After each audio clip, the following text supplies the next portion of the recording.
Hey everybody. So I just wanted to get on today and explain something that Martin has mentioned a few times, but I wanted to give you a little bit more detail on it. Specifically, he's been talking about Isaiah 54:10. I have a portion of Isaiah 54:10 here in the Hebrew. It says, Uberith shlomi lo tamut. Now, in the ESV, this is translated, and my covenant of peace shall not be removed.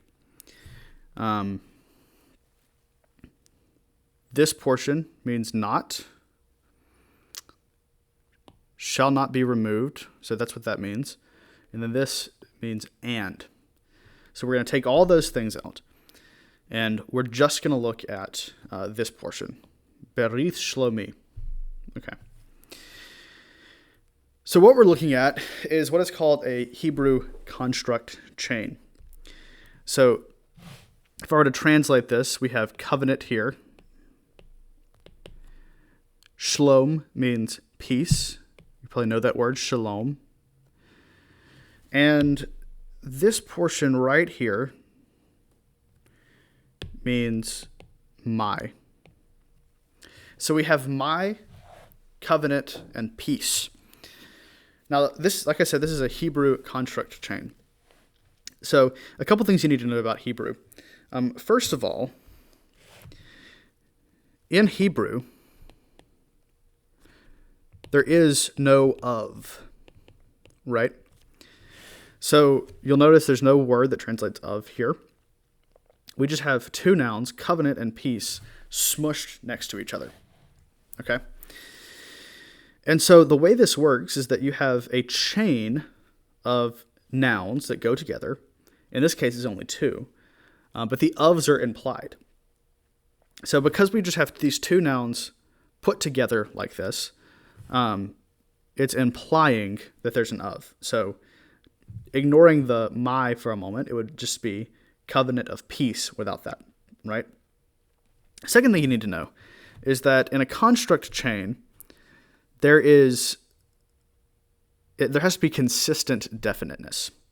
So in Hebrew, you can say a son of a king, or you can say the son of the king, but you can't say a son of the king.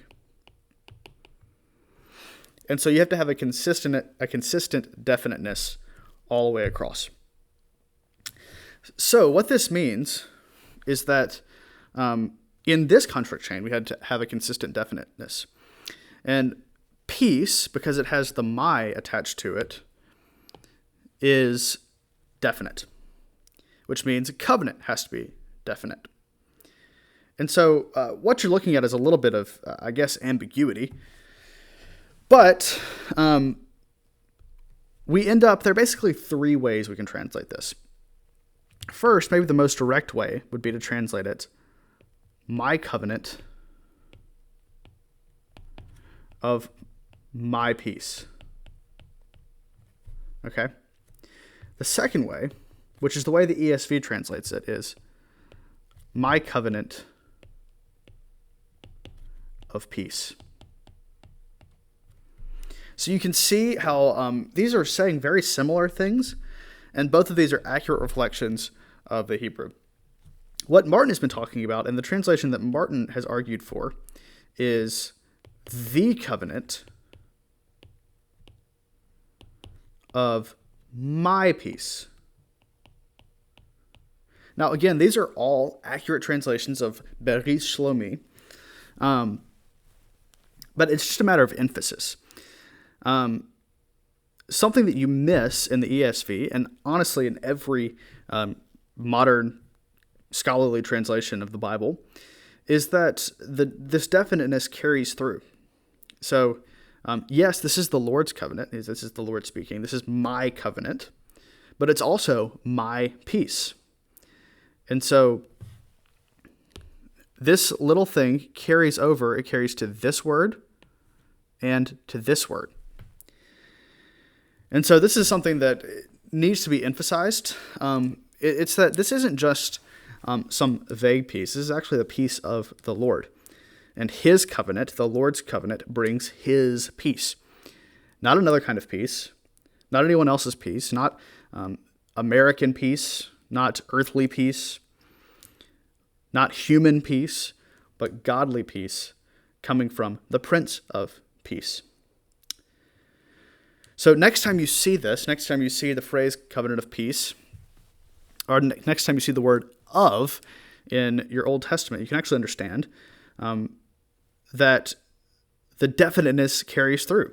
The my's carry through, the these carry through, and the a's carry through.